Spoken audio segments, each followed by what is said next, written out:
Welcome to Pappu's kitchen. நான் இன்றைக்கி பாப்பூஸ் கிச்சனில் தேங்காயும் மிளகுத்தூள் மட்டும் சேர்த்து ஒரு சூப்பரான முட்டைக்கறி செய்ய போகிறேன். இது ஆப்பம், பரோட்டா, சப்பாத்தி, தோசை இந்த மாதிரி எல்லாத்துக்கும் வச்சு சாப்பிட ரொம்ப சூப்பராக இருக்கும். நீங்களும் ட்ரை பண்ணி பாருங்கள். இப்போ இது பண்ணுறதுக்கு ஒரு மிக்ஸி ஜார் எடுத்துக்கலாம். அதில் 6 சின்ன வெங்காயம், 5 பல் பூண்டு, ஒரு மீடியம் சைஸ் இஞ்சி துண்டு, 4 பச்சை மிளகாய், 10 கருவேப்பிலை, இது எல்லாத்தையும் தண்ணி சேர்க்காம இந்த மாதிரி நல்லா பேஸ்ட்டாக அரைச்சி எடுத்துக்கலாம். எடுத்துகிட்டு இதை வேற ஒரு பாத்திரத்துக்கு மாற்றிக்கலாம். இப்போ அதே மிக்ஸி ஜாரில் 3/4 கப் தேங்காய் துருவல், 1/2 டீஸ்பூன் சோம்பு, இது கூட 1/4 கப் தண்ணி சேர்த்து நல்லா நைஸாக அரைச்சி எடுத்துக்கலாம். தண்ணி அதிகமாக சேர்த்தா ஒழுங்காக அரையாது, அதனால் 1/4 கப் மட்டும் தண்ணி சேர்த்து நல்லா அரைச்சி எடுத்துக்கிறோங்க இந்த மாதிரி. இனி நாம் குழம்பு பண்ண ஆரம்பிச்சிடலாம். அதுக்கு ஒரு கடாயில் 3 டேபிள் ஸ்பூன் எண்ணெய் விட்டுக்கிறேன். எண்ணெய் சூடான உடனே 1/2 டீஸ்பூன் கடுகு வெடித்த உடனே நாம் அரைச்சி எடுத்து வச்சுருக்க வெங்காயம், பச்சை மிளகாய் பேஸ்ட்டை சேர்த்து பச்சை வாசனை போகிற வரை இந்த எண்ணெயிலே நல்லா வதக்கி எடுத்துக்கிறலாம்.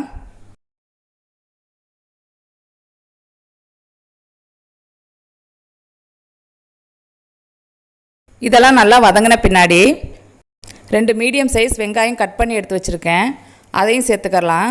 இது கூட ஒரு கொத்து கருவேப்பிலை, இந்த வெங்காயத்துக்கு தேவையான அளவு உப்பு சேர்த்து நல்லா வதக்கி எடுத்துக்கலாம்.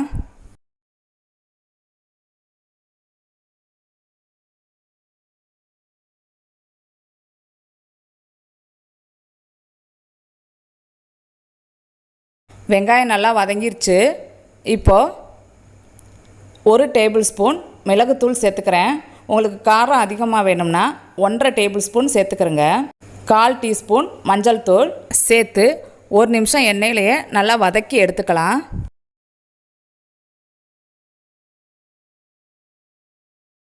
இப்போ இது வதங்கிருச்சு. இதுக்கப்புறம் ஒரு பெரிய சைஸ் தக்காளி கட் பண்ணி எடுத்து வச்சுருக்கேன், அதையும் சேர்த்துக்கலாம். சேர்த்துட்டு தக்காளியை நல்லா வதக்கி எடுத்துக்கலாம்.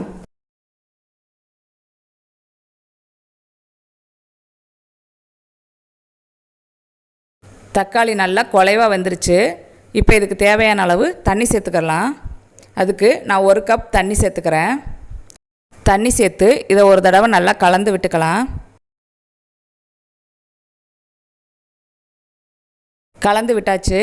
இப்போ இதை ஒரு கொதி வர்ற வரை கொதிக்க வச்சு எடுத்துக்கலாம்.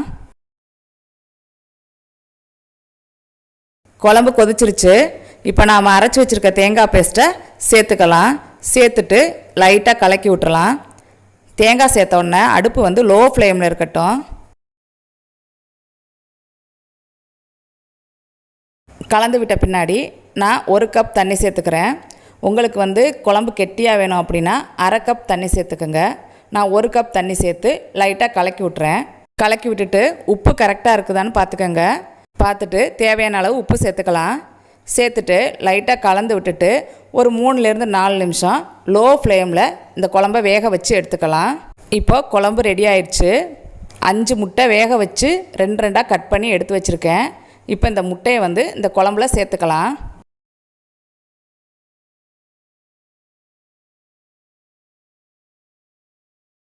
முட்டை சேர்த்துட்டு ஒரு 2 நிமிஷம் அப்படியே லோ ஃப்ளேம்லேயே இருக்கட்டும். 2 நிமிஷம் கழித்து கொத்தமல்லி தழை தூவி நாம் இறக்கிடலாம். சூப்பரான டேஸ்டியான முட்டைக்கறி ரெடி ஆயிடுச்சு. நீங்களும் ட்ரை பண்ணி பாருங்கள். உங்களுக்கு இந்த வீடியோ பிடிச்சிருந்தா பாப்பூஸ் கிச்சனுக்கு லைக் பண்ணுங்கள், கமெண்ட் பண்ணுங்கள். வீடியோ பார்க்குற எல்லாரும் மறந்துடாமல் சப்ஸ்கிரைப் பண்ணுங்கள். Eat healthy, think better.